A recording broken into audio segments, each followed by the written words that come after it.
Did you know that by 2030, a single AI training cluster is going to demand, like, 100 gigawatts of power? Yeah, which is just insane. I mean, that is over 20% of the entire United States electricity generation. Right. So the software algorithms are ready, but we're hitting this massive physical electron bottleneck. It's a staggering reality. And today we're looking at how a $13.7 billion hedge fund strategy is basically playing this exact crisis. Led by Leopold Aschenbrenner. Exactly, the former OpenAI researcher.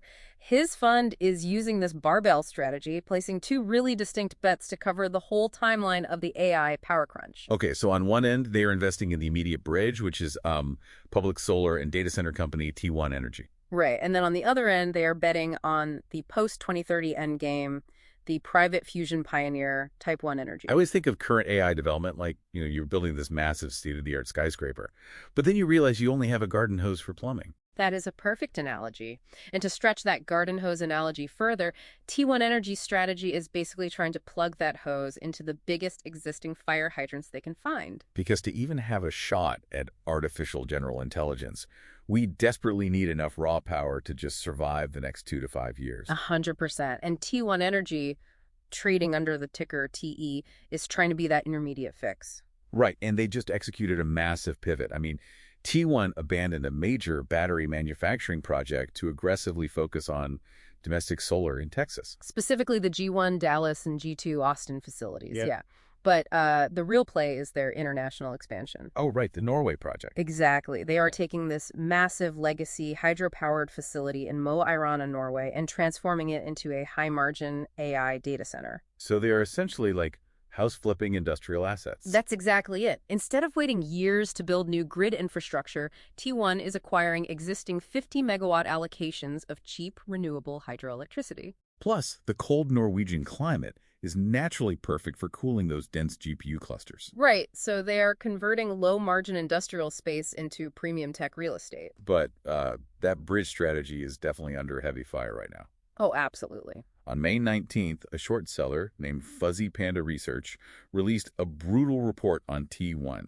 And just to be super clear to everyone listening, we are impartially reporting the market claims here. We aren't taking any sides. Yeah, just looking at the source material, Fuzzy Panda alleges T1 is orchestrating these sham intellectual property sales to bypass tax rules. Wait, why would an energy company bother faking IP sales? No. Under current tax codes, selling certain green tech IP can trigger massive immediate tax credit. Oh, I see. Yeah, so Fuzzy Panda claims T1 essentially sold IP to a related shell company, creating a fake transaction just to artificially book those credits. Just to inflate their balance sheet. Wow. All right, and if those tax accruals are fake, the entire financial foundation of T1's valuation just completely collapses. And the report also claims they're hiding stalled construction in Texas, right? Yes, and facing SEC and DOJ subpoenas.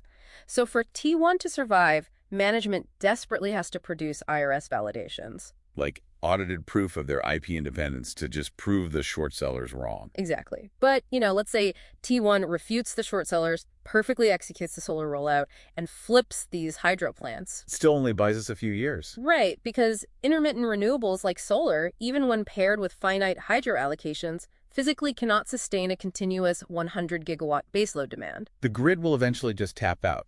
So where does the permanent dense power come from after 2030? Well, that is exactly where the second half of Aschenbrenner's hedge fund strategy comes in. The private company Type 1 Energy. Yeah, they are part of the UK Infinity Fusion Consortium, aiming to provide ultimate baseload power through nuclear fusion. Okay, wait, I have to push back on that bet. If you follow energy tech, nuclear fusion is the classic, perpetually 30 years away pipe dream. Oh, totally. The skepticism is completely warranted. So how is a hedge fund banking billions on that actually powering the grid by 2030? Well, the physical mechanics of fusion have just undergone this radical shift. Historically, the industry relied on tokamak reactors. Right, the donut-shaped ones. Yeah, and tokamaks can easily achieve the necessary high plasma temperatures, but they are inherently unstable. Yeah, if you've ever watched old footage of tokamak fusion reactors, you'll see why they fail. It's like you're trying to squeeze a long balloon, right? Yeah. It just keeps bubbling, disrupting, popping out the sides. Exactly. You can't maintain a steady state.